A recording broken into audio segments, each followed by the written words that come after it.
Salam, kanalıma xoş gəldiniz. Bu videomda sizlərlə belə gözəl, üzəri parıltılı, rəngi gözəl, özü çox dadlı, qatları tək-tək bilinən paxlava hazırlayacağım.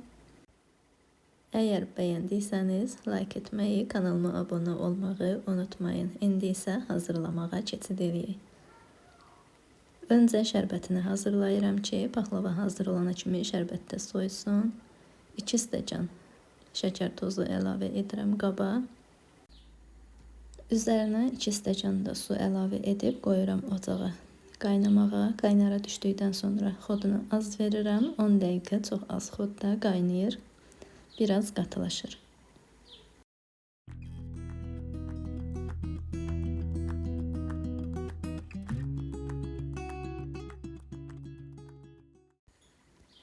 Götürməyə yaxın şərbəti üzərinə belə bir çimdik limon duzu əlavə edirəm. Limon duzu yoxdursa 1-2 dilim limon da əlavə etmək olar. İndi isə xəmiri hazırlayıram. Xəmir üçün unu götürmüşəm. Üzərinə çörək yağını əlavə edirəm. Ərzaqların dəqiq miqdarını videonun alt hissəsində qeyd etmişəm. Oradan keçid edib baxıb dəqiq reseptlə hazırlaya bilərsiniz. Və üzərinə 2 ədəd də yumurta əlavə edirəm. Və yarım stəkan ya xama ya da yağlı qatıq əlavə edirəm. 1 yemək qaşığı şəkər tozu, yarım çay qaşığı duz, 4də 1 çay qaşığı da quru maya əlavə edirəm. Və ilıqdan biraz isti südlə də xəmir yoğururam. Yumşaq, amma ələ yapışmayan bir xəmir olmalıdır. Bu reseptlə çox gözəl xəmir alınır, yumşaq olur, yayanda çox tez açılır. Çox asanlıqla yayılır. Və indi südünü əlavə edib xəmiri yoğurmağa başlayıram. Süd yarım stəkan artıq 1 stəkana yaxın süd gedir.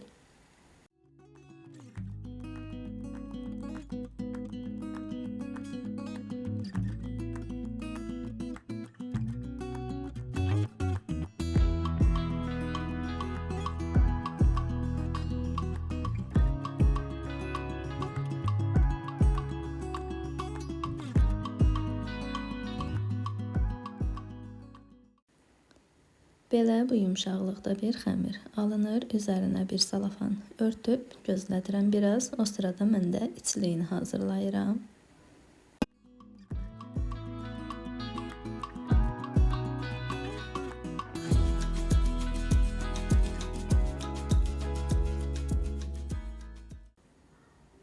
İçli üçün 500 qram qoz ləfəsidir. Öncə biraz qovururam, sonra isə blenderdən keçirdirəm. Biraz irili xırdalı qalır.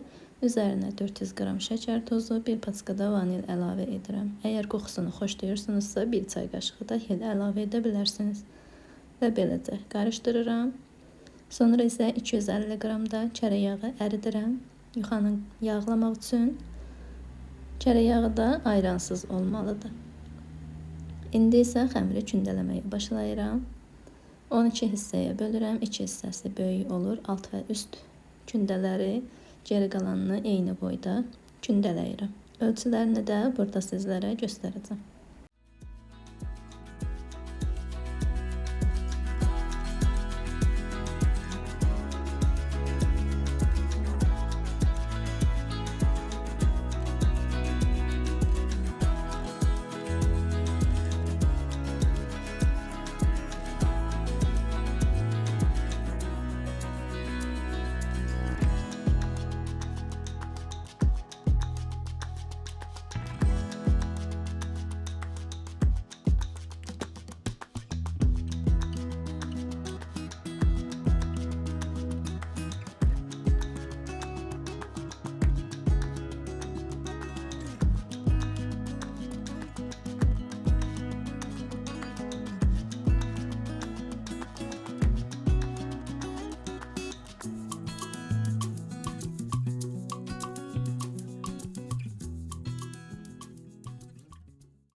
Və belə 210-220 qram arası alt kündəsidir.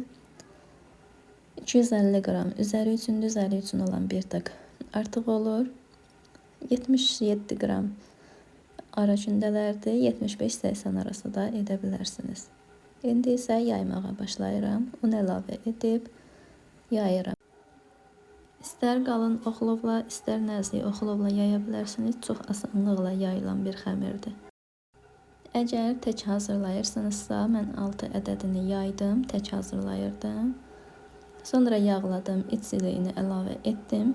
Ondan sonra digər 6 ədədini yaydım. Mənə belə daha asan gəldi. Siz də istərsəniz tək-tək yayıb yağlayın, istərsəniz də yayıb bir-birinin üzərinə qoyanda da yapışmır. Amma yenə də nəzarət etmək yaxşıdır.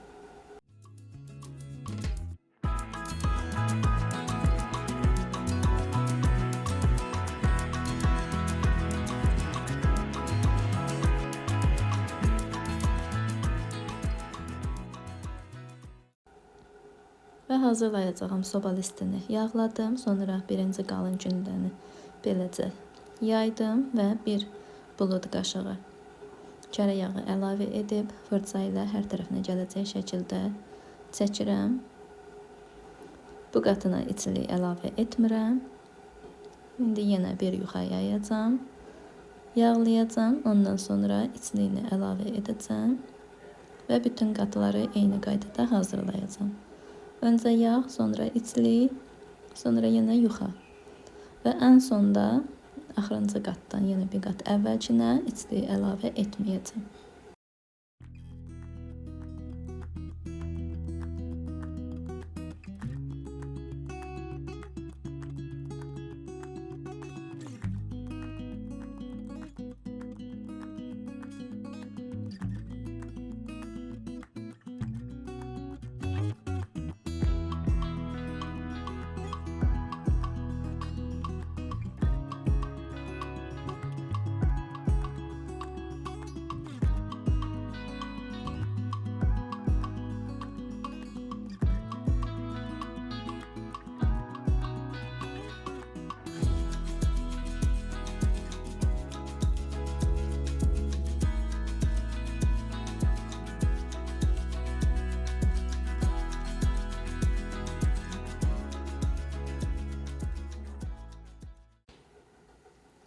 Və belə yenə yağlayıram.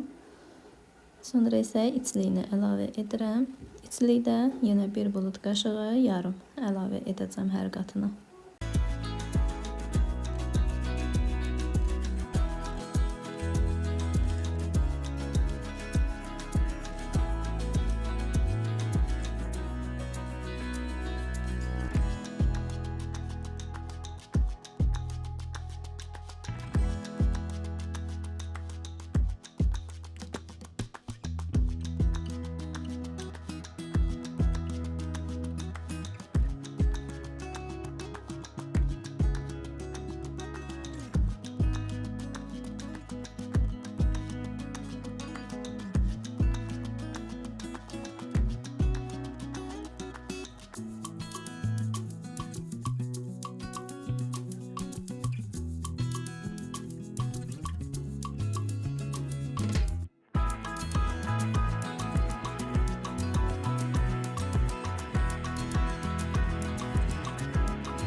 Və belə yenə ən sondan bir qat əvvəlki qatıdır. Bunu sadəcə yağlayacağım, içliyi əlavə etməyəcəm. Sonra isə ən son olan böyük gündəni üzərinə belə qoyuram və ehtiyatla çəkirəm ki, cırılma, qatı olmasın. Yayarkən də ehtiyatla yayıram ki, üzərində qatılar olmasın ki, paxlavanın üzəri səliqəli alınsın. Və qıraq hissələrini belə çox kəsici olmayan bıçaqla içəri qatlayıram. Bişərkən əyilib çölə çıxmasın qatılar.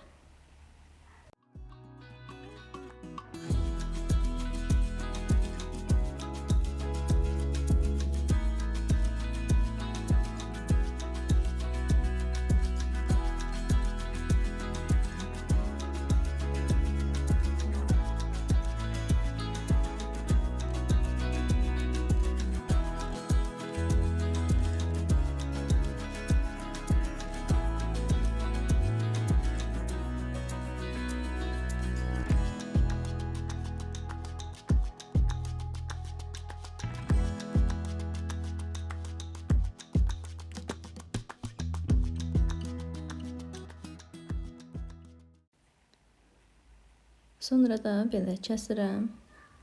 İstərsəniz öncə kəsikləri üzərindən sadəcə xətt kimi çəkin ki, düzdüyün, əyriliyin çıxardasınız, ən sonunda kəsəsiniz. İstərsəniz də belə kəsə bilərsiniz elə.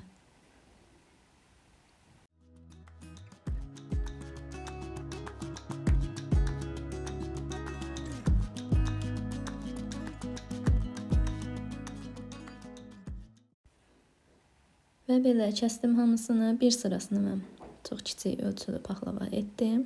Qalanlarını eyni ölçüdə etdim. İndi isə bir ədəd yumurtanı ağlı sarılı tam həll olana kimi qarışdırıram. Kənd yumurtası olsa daha yaxşıdır. Və istərsəniz qida boyası olur.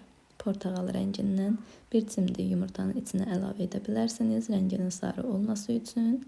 Mənim əlimdə olmadığı üçün sadəcə yumurta ilə rənglədim və belə də çox gözəl oldu. 2 qat, 3 qat belə üzərinə çəkirəm ki, qalın olsun üzərində və parıltısı gözəl olsun. Bu sırada şərbət də artıq ilıqdır. İndi isə içərisinə bir dolu çay qaşığı bal əlavə edirəm və bal içində tam həll olana kimi qarışdırıram. Paxlavanın üzərinə qozlarını düzürəm. Qoz, fıstıq, zövqünüz uyğun nə istəsəniz düzə bilərsiniz. Amma qozun ağ rəngdə olanı, açıq rəngdə olanını düzsəniz daha yaxşıdır. Məndə gördüyünüz kimi bəziləri tünd rəngdədir. Bişəndən sonra çox gözəl görüntü vermir. Və düzüb bitirdikdən sonra qoyuram sobaya. 15 dəqiqə təxmini bişir, sonra çıxarıram. Belə kəsdiyim qatıları təkrardan kəsirəm. Yağımın geri qalan hissəsini də ara qatlarına gəzdirirəm. Sonra təkrardan sobaya qoyuram və bu dəfə bişənə kimi bişirirəm.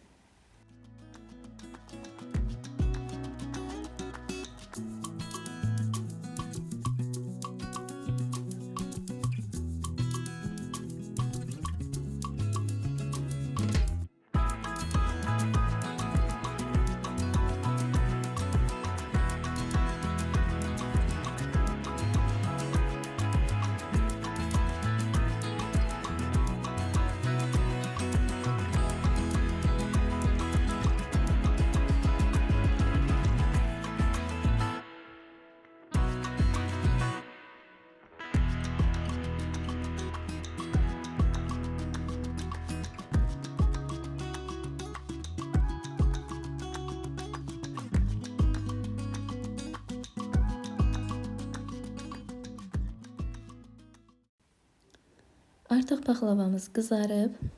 Şərbətdən fırça ilə üzərinə boş belə çəkirəm. Sonra qoyuram sobaya 1-2 dəqiqə qalır, sonra çıxarıram. Bu zaman parıltısı daha gözəl olur paxlavanın.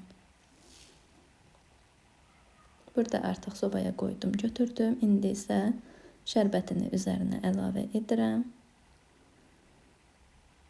Bir də sobadan götürən kimi yox, təxmini götürürəm. 1 dəqiqə keçir, ondan sonra şərbətini əlavə edirəm. Sonra gözlədirəm. Təxmini 2-3 saat gözlətmək yaxşıdır. Ən yaxşısı 5-6 saat gözlətməkdir ki, şərbətini tam canına çəksin, sonra servis edək. Və budur, artıq paxlava hazırdır. Dadına baxan hər kəs bəyəndi. Çox gözəl dadlıdır. Ağızda əriyir, qatları tək-tək bilinir, üzəri parıltılıdır. Alt hissəsi soba listinə qəti yapışmır. Bu reseptlə siz də hazırlayın. Yeyən hər kəsi razı salın. Hazırlayan hər kəsə də nuş olsun. Əgər videomu bəyəndiysəniz, like etməyi, kanalıma abunə olmağı unutmayın.